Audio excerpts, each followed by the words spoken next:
Happy Sunday, everybody. I'm in my Sunday relaxing garb, so excuse I'm not in my normal gear. Just had a wonderful bike ride out with nature and doing some work and relaxing with the boys. And I'm reading this great book called Recovering the Soul by Larry Dossey, MD. And it's about consciousness. And I love that stuff, you know that. But I was finishing a chapter, and a certain paragraph came to mind. And then I was out in nature, and I live in nature, and my yard is nature, my dogs. And it just brought a lot to my consciousness, not only addition to the words, but also our humanity, our humaneness with each other, and the ability for us to love one another. It seems to be going away, and we'd rather point fingers and tell each other what to do, or run away and hide and insist that we sit in a hierarchy of place, knowing what others should do, even though we don't walk in their shoes. And I don't know, in my elder years, I know much less than I did when I was younger. There's a humbleness to that.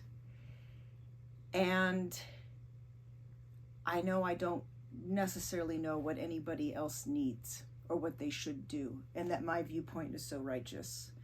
People come to me for help for healing, and when you ask me those things, I feel qualified to answer. You come to me for help, I can do those things.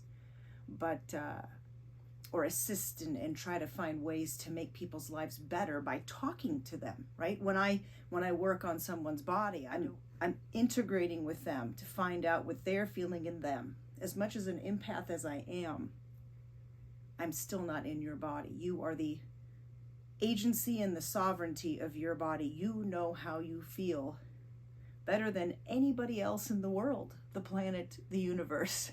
So I highly regard that and respect that ultimately in trying to help people with challenging things in their bodies and or move better or things like that. I'm just an assist to getting somebody better or feeling better or moving better. I am not the thing. That's way out of my reach. So this beautiful book this morning I was reading, and they were talking about the one mind. The one mind, we often talk about the one consciousness, right? Of all of us beings on the planet, humans, animals, earth, right? And that's not something you have to subscribe to. It is a concept that some feel is there. So this one paragraph kind of hit me a little bit, so I'm going to read it to you. And again, this is Larry Dossey, MD, and he's been talking about St. Francis and all sorts of people and bringing in a variety of different, even Einstein and his thoughts about the universe. So a very mindful book of bringing in science and spirituality and whatnot. So to quote him, if we find the idea of the unbounded, one mind foreign, the reason may be that we have gradually lost our connection with the natural world. As a consequence, our world is now gravely imperiled by our mindlessness, our loss of mind, our lack of sensitivity to the whole. For loss of sanity, loss of mind, and loss of earth go hand in hand. And if we wish to preserve our world, we must first find our mind by recovering our connections with the heavens and the earth. To learn to prefer once again, with yeats, a little seaweed in our water, to begin once more to talk with St. Francis to the creatures. Very mindful book. I always like to look when it was published. 1989, 2022. It just hit me very welled up in my body. We have lost our humanity. We can't even talk to each other anymore as humans. We scream at each other, and if someone has an opposing view, we shut them down, cancel them out. We're not even empathic enough to see what someone else is experiencing, to see where they're coming from. We just, in an almighty, hubris, egoic way, think we sit in the right, which is odd to me. Debate is where we should be at, and respectful of each other, respectful of nature. We even do that to nature. We think we know what is needed and not needed, and the people making the decisions about nature often are even in nature. In fact, very few people go in nature and see what's actually going on out there in our hills or in our mountains or in those places. And to commune with butterflies, quails, to see a bird perch on a waving piece of grass and modulate. To take that moment and look at that creature and acknowledge them in their space and being here, because if they weren't all here, we wouldn't be here. All of this. And I'm just very passionate about Earth, the universe that we live in, the amazingness of it all.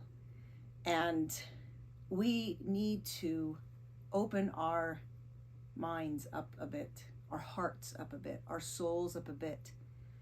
And I know I'm communicating to you through all of this technology, but we've got to drop the technology and the social media and screaming at each other from the quietness of our rooms and not looking each other in the eye.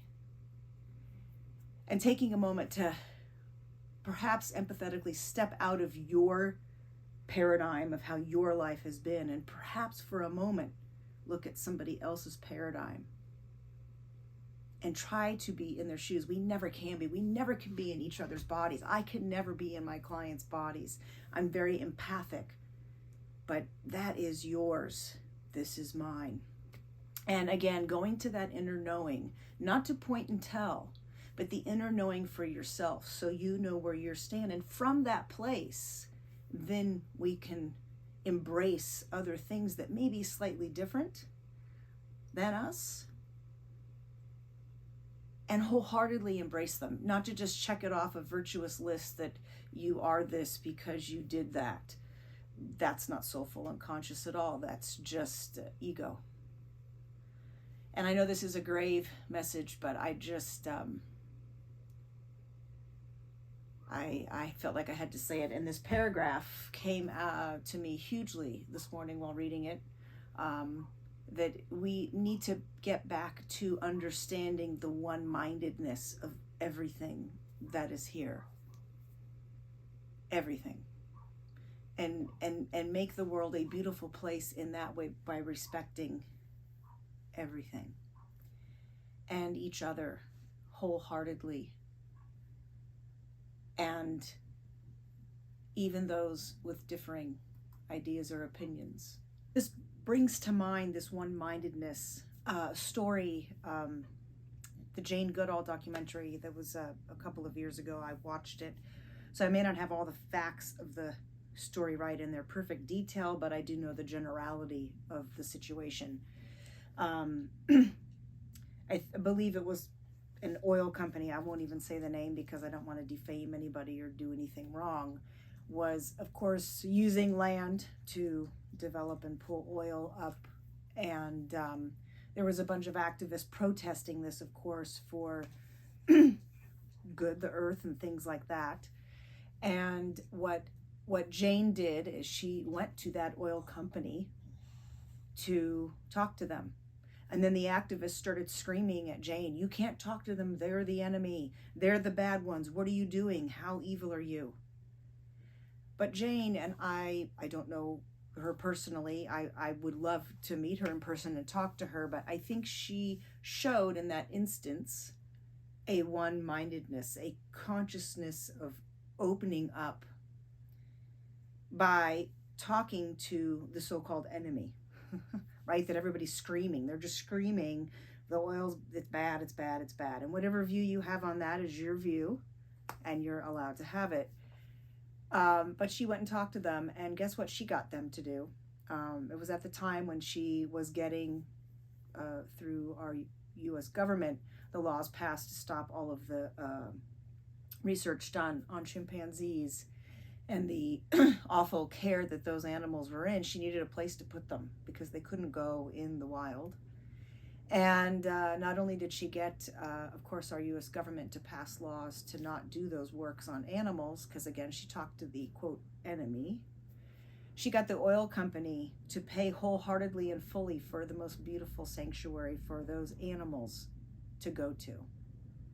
So right there was a big-minded, one-minded move, just by her actions, to elicit something very wonderful by dropping her single self ego and reaching out to, quote, the enemy. I think it's an amazing act, and in hearing her interviewed, I like how she thinks. Like, again, I'm not in her, I don't know her, I'm not in her body, I'm not her. But that's just a story I thought I'd pass on with that one-mindedness of everything here. Everybody has that connection, even if they seem to be sitting on a different side from you at the time. And she knows that on that bigger level. I mean, no wonder she has the connection she had with those animals when she researched them and changed how we looked at animals instead of numbers, and gave them names and had relationships with them. And if you've ever seen her in her work and saving them, I've seen them releasing ones that have been hurt and that she takes care of back into the wild, and the animals know. They get taken out of the crate they're in to be brought to the area, and they reach up, and I have seen them just give her a big hug. So the woman has that ability, obviously, to be bigger than herself. And I think that story with the oil company, it just personifies what I'm talking about, is the getting beyond yourself to realize that we're all connected. All of us, everything, every single little thing, the trees, the grass, everything.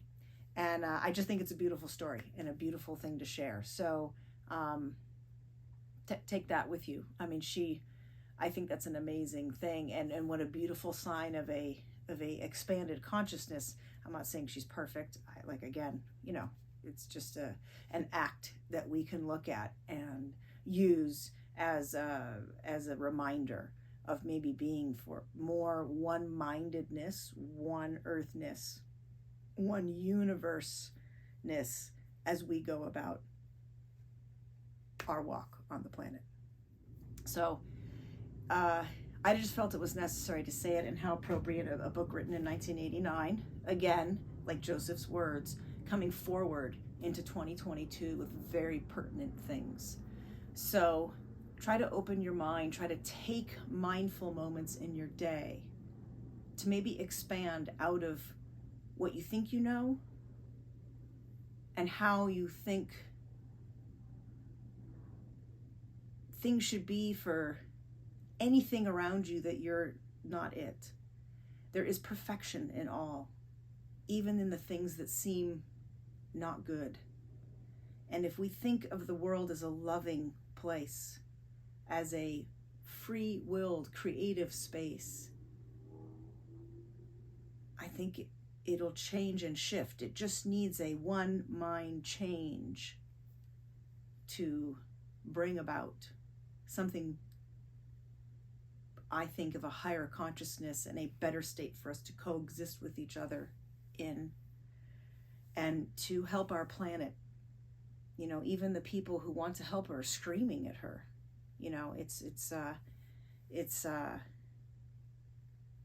It's one thing to help the planet for you. It's another thing to sit back and love her daily and tell her that. I think, like anything else, I think she can come to battle to help us too, if we loved her more. And that means, as a society, we all have to love her more. We all have to treat her better, but we all have to love her more. It's not just in stating it and screaming it out. It's how you sit with her every day. And that's a more one-mindedness. So there you have it. Heavy talks for a Sunday. It's just, one of those days, and I'm always in nature. It's the thing that rejuvenates me to be able to do what I do, and probably to be able to handle city life, which is not my favorite thing. it's too many things happening, too many energetic things happening. But nature grounds me, my yard grounds me, my dogs ground me, and the knowing of the oneness of us all, oddly enough, grounds me even in the chaos. So try to bring that into you. Try to step out of yourself and perhaps for a moment venture even into the world of animals. What is that bird feeling and seeing at the moment? Or that squirrel? I watched a pigeon the other day when I was stopped at a signal. I had a busy corner on my scooter. You see much more in the world when you're on bikes and scooters than when you're ensconced in your car. And there was some straw kind of on the corner. And this pigeon went through each little piece, picking it up and rolling it through its beak, right? And setting it down and going through the other and setting it down. And it went back to one of them, and that's the one it picked to go to its nest. And I thought, wow, they're making choices just like we do, right? What's the best one? What's the best one to use? What's the best look for our houses? What's the best picture to put there? What's the best color for the wall, right? And here's a pigeon that people would say, oh, it's just a pigeon. But no, that pigeon was making a conscious decision of which little piece of straw was appropriate for their house. Just like us. Very few people probably would have seen that, but I'm very aware of most everything around me. And so try to step out of yourself more frequently. It's a happier place.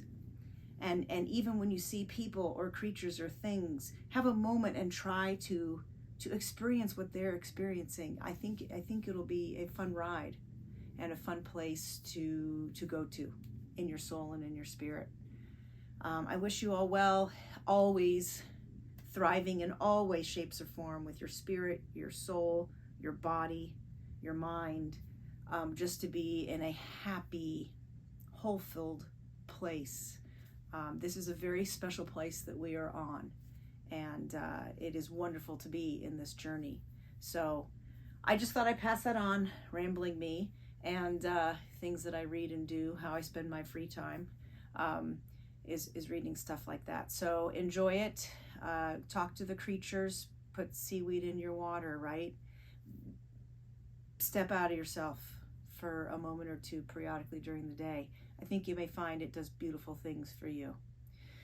Body-wise, keeping your body, mind, soul, spirit wise.